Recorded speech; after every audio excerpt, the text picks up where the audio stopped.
Hey guys, welcome to Tech Trick Tutorial. So how do you do an anime speed dash edit here on Capcut?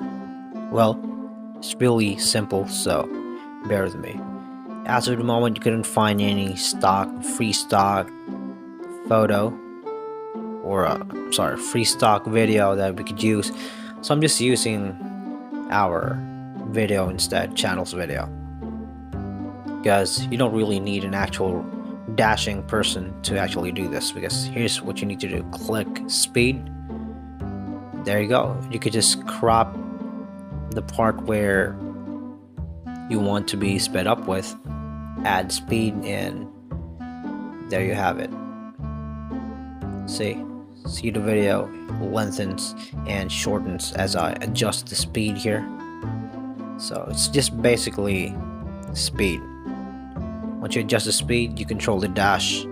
And that's basically it. Thank you so much for watching Tech Trick Tutorials, and you guys have a nice day.